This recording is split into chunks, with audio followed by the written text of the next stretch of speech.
Belum usai masyarakat direpotkan dengan kenaikan sejumlah bahan pokok seperti daging sapi, minyak goreng hingga tahu tempe, kini harga cabai juga turut naik. Harga cabai per kilogram mencapai Rp80.000.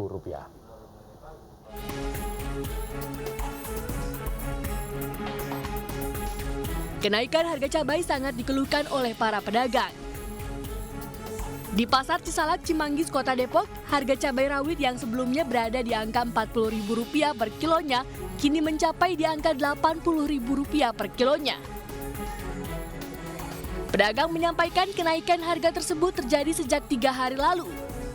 Omset pedagang pun mengalami penurunan hingga lebih dari 50%.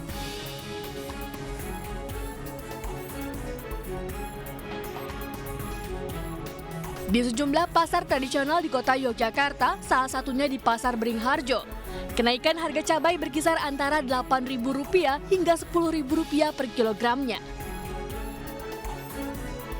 Tapi jangan terlalu mahal, jangan terlalu murah. Kalau terlalu mahal ya kasihan nanti pembeli, tapi kalau kemurahan mesake petani. Dulu itu kilonya Rp35.000, ini tadi ibunya ngomong naik jadi Rp50.000. Begitupun di pasar tradisional di kota Bandar Lampung. Harga cabai merah naik hingga Rp6.000 per kilogram.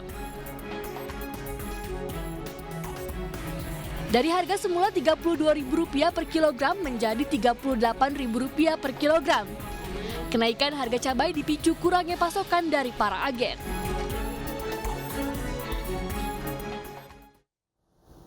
Seorang buronan kasus penipuan investasi bodong dijemput paksa tim gabungan Kejaksaan Agung dan Kejaksaan Tinggi Sulawesi Selatan. Pelaku yang merupakan direktur di salah satu perusahaan pemasaran merugikan nasabahnya lebih dari Rp131 miliar.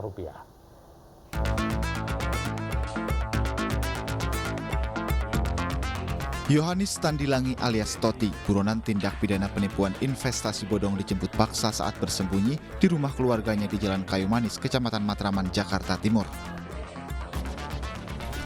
Yohanis Tandilangi masuk dalam daftar pencarian orang atau DPO lantaran kerap mangkir saat dipanggil oleh Jaksa Eksekutor Kejaksaan Tinggi Sulawesi Selatan. Telah mengamankan YT dalam perkara tindak pidana perbankan. Dalam hal ini melakukan investasi secara ilegal atau dalam bahasa syariah investasi bodong dengan kerugian nasabah sekitar Rp131 miliar dan diputus oleh Mahkamah Agung dengan pidana penjara selama 5 tahun penjara. Berdasarkan putusan kasasi pada Agustus tahun lalu, terpidana Yohanis Tandilangi dinyatakan bersalah lantaran melakukan tindak pidana perbankan berupa investasi jasa keuangan ilegal. Akibat perbuatannya, sejumlah nasabah mengalami kerugian hingga Rp131 miliar lebih. Selanjutnya, terpidana akan diserahkan ke Lapas Tanah Toraja untuk menjalani hukuman penjara selama 5 tahun dan denda Rp10 miliar.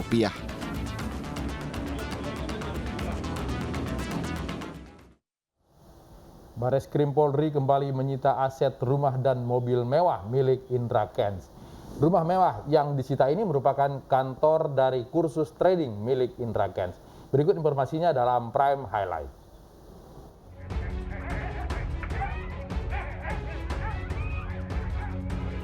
Inilah detik-detik saat pelaku sodomi keluar dari rumah kontrakannya di Tasikmalaya. Warga yang telah menunggu langsung memukuli pelaku. Anggota polisi berhasil mengevakuasi pelaku dan langsung dibawa ke Mapolres untuk pemeriksaan. Warga emosi karena korban yang berusia 5 tahun telah berulang kali dilecehkan pelaku. Korban sering bermain ke rumah pelaku karena diiming-imingi uang jajan. Keluarga korban juga ikut diperiksa. Menurut orang tuanya, mereka tahu kejadian tersebut saat korban tidak pulang padahal telah sore. Ketika dicari, korban berada tak jauh dari rumah pelaku. Ayah korban melihat ada bekas gigitan di leher korban.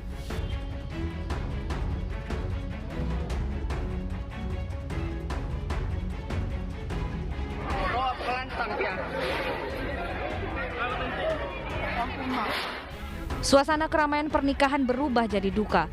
Panggung yang dibangun untuk pernikahan di Tanah Toraja rubuh saat tamu dan undangan berada di atasnya. Puluhan undangan mengalami luka ringan hingga beberapa di antaranya harus mendapatkan pertolongan warga lain. Tamu yang terjebak dalam pondok berusaha keluar dari reruntuhan pondok dengan bantuan warga dan tamu undangan lainnya. Sejumlah warga berusaha mengangkat tenda yang rubuh agar warga yang terjebak bisa keluar. Diduga kuat panggung rubuh ini karena kelebihan kapasitas.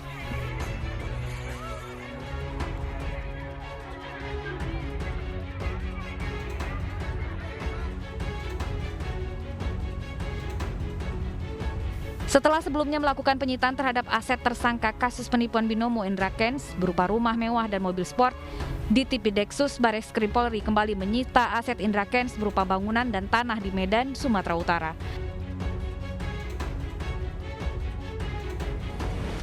Bangunan seluas 117 meter yang disita ini sebelumnya merupakan kantor dari kursus trading milik Indra Kents. Selain bangunan yang dulunya merupakan kantor, penyidik juga menyita 2 bangunan lain di kawasan Cemara Asri.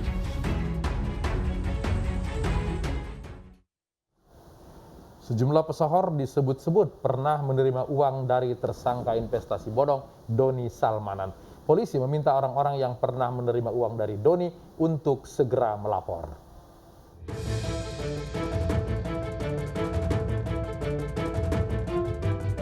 Muda, kaya raya, dan seringkali berderma harta.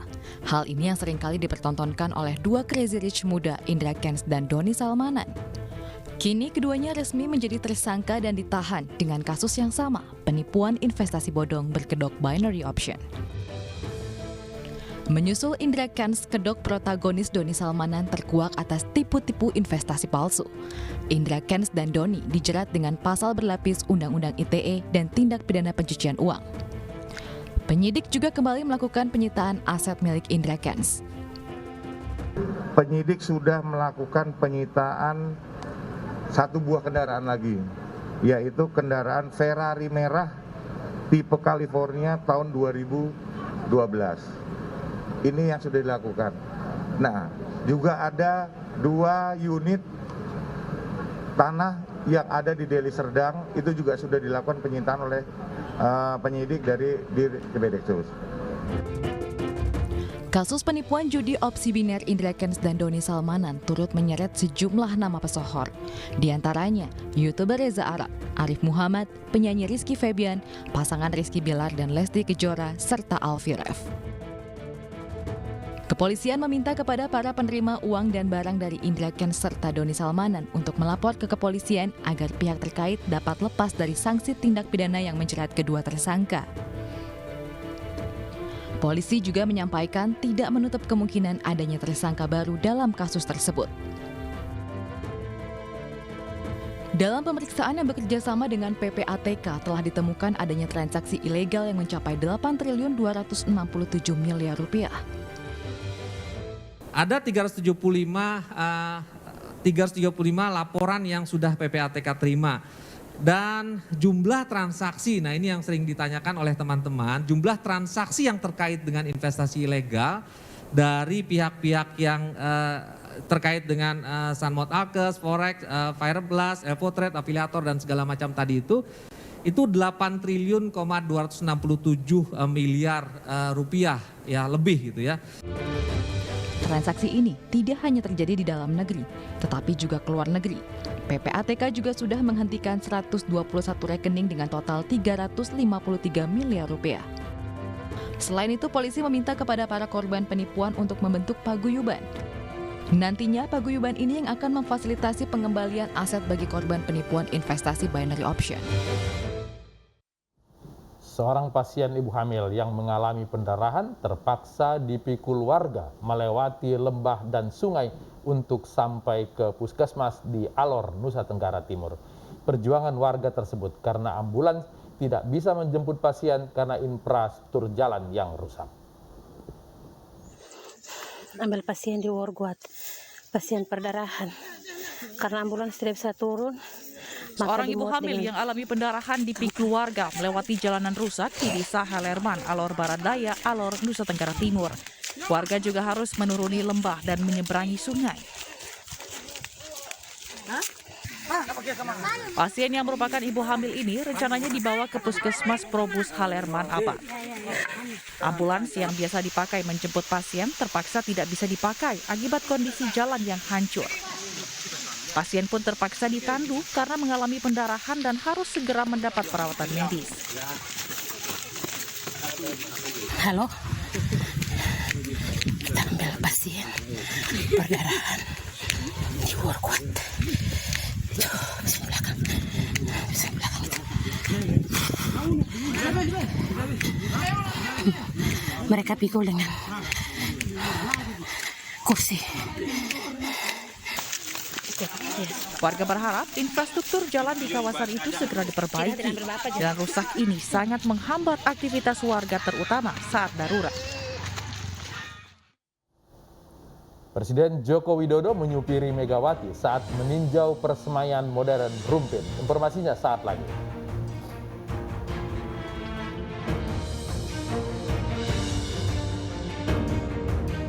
Presiden Joko Widodo